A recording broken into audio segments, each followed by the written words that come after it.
રાજપીપળામાં વારંવાર વીજ પુરવઠો ખોરવાતા નગરજનોનો જીબી ફરિયાદ કેન્દ્ર પર હલ્લાબોલ કરવામાં આવ્યો છે। રાજપીપળા શહેરમાં કેટલાક દિવસથી વારંવાર વીજળી ડૂલ થવાની સમસ્યાના કારણે નગરજનો ભારે રોષ જોવા મળી રહ્યો છે। દિવસ દરમિયાન 2 થી 3 વખત વીજ પુરવઠો ખોરવાતા લોકો હેરાન પરેશાન બન્યા છે। અતિશય ગરમી વચ્ચે લાઇટ જવાથી ખાસ કરી નાના બાળકો, વૃદ્ધ અને દર્દીઓને ભારે હાલાકીનો સામનો કરવો પડી રહ્યો છે। સમસ્યાના નિરાકરણની માંગ સાથે મોટી સંખ્યામાં નગરજનો જીબી ફરિયાદ કેન્દ્ર પર ગઈકાલે રાત્રે હલ્લાબોલ કર્યો હતો, જ્યારે પોલીસને બોલાવવાની પણ ફરજ પડી હતી। નગરજનોએ કહેવું છે, વારંવાર વીજ પુરવઠો ખોરવાતા હોવા છતાં સમસ્યાનો કાયમી ઉકેલ લાવવામાં આવતો નથી, જેના કારણે લોકોમાં અસંતોષ વધ્યો છે।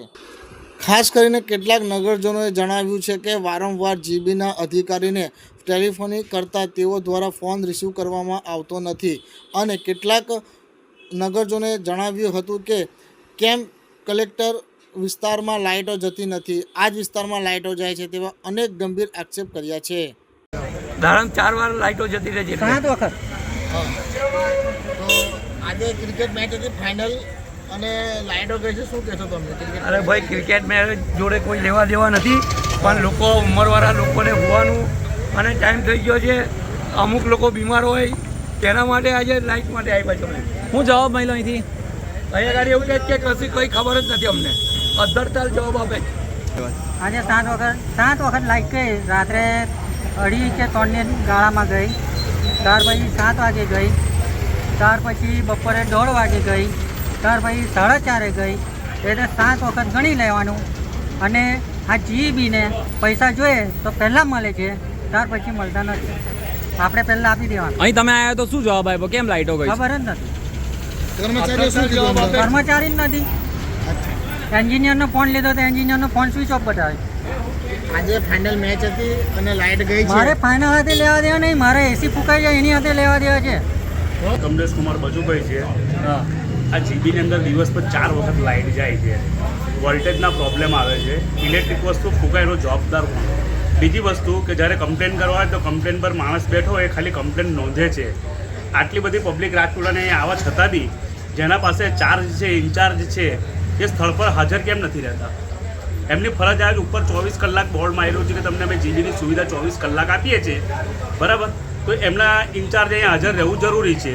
આપણે વાત કોની સાથે કરવી? આ તો ચિઠ્ઠીના ચાકર છે, ખાલી કમ્પ્લેન લખે છે। શું કીધું? કઈ નંબર આપ્યો? એન્જિનિયર શાંતિથી ઘરે ઊંઘે છે, એન્જિનિયરનો ફોન કર્યો, ફોન રિસીવ કરતા નથી।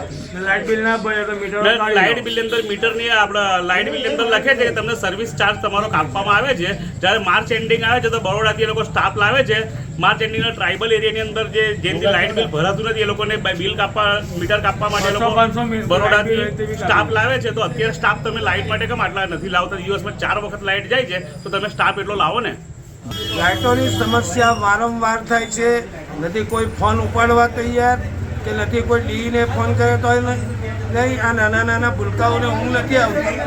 વીજળીના બેફામ ભાવ તો અમને પૂછ્યા વગર ક્યારે વધે છે ક્યારે ને ખબર નથી પડતી। એ લાઇટના મેન્ટેનન્સની મોન્સૂન કામગીરીનું તો હજુ કોઈ ઠેકાણું નથી। આખું ગામ આ તમે આજુબાજુ પબ્લિક જોઈ લો, કેટલી પબ્લિક કેટલા ફળિયાની આવેલી છે। 75% રાજપીપળાની પબ્લિક લાઇટના માટે કમ્પ્લેન કરવા આવી છે, ઓફિસે કોઈ જવાબ આપવા તૈયાર નથી। દર 4 દાડે લાઇટો જાય છે, આ લોકો શું કરે તે જ ખબર નથી પડતી।